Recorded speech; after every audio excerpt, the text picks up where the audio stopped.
Healthcare in Venezuela: A Brief Introduction.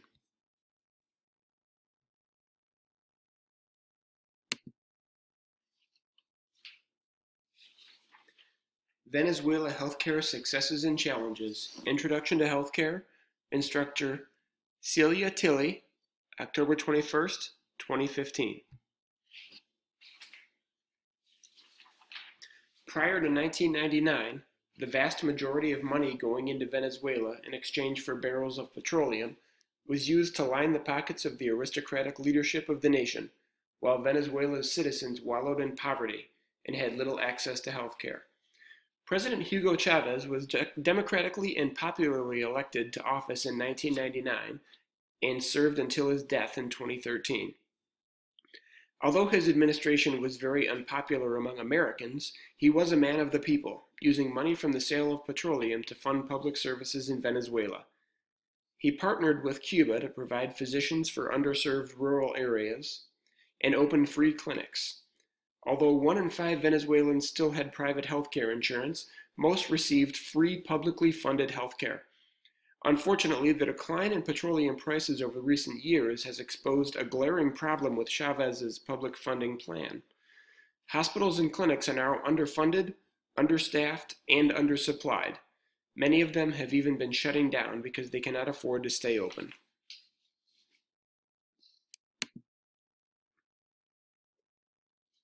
Since 1 in 5 Venezuelans possesses private healthcare insurance, they have access to the elite healthcare system, on par with the best the United States healthcare system has to offer.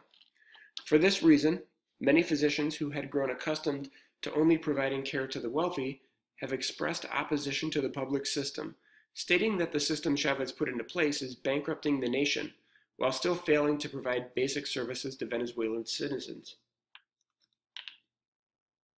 Currently, family members of patients commonly must leave the hospital to search for supplies and medications on the black market, and bring them back to the doctors and nurses in the hospitals for use on their loved ones. Operating rooms stand empty and unsupplied, with fewer than 50% of the country's ORs operational at any one given time. All of this results in long waiting lists for surgeries in Venezuela's citizens. There are many similarities between Venezuela's healthcare system and the United States healthcare system. For example, the wealthy in America have access to private doctors in concierge practices and can pay out of pocket for elective surgeries. Additionally, those with private health insurance through their employers pay a greatly reduced premium for their benefits. The U.S. federal government also struggles to meet annual budget demands due to an aging baby boom generation.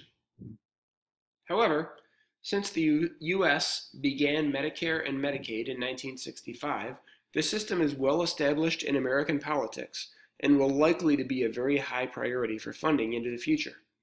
Furthermore, funding for emergency care in the United States continues to be a priority, with state and federal governments frequently providing emergency dollars annually to keep these services open and available to the public.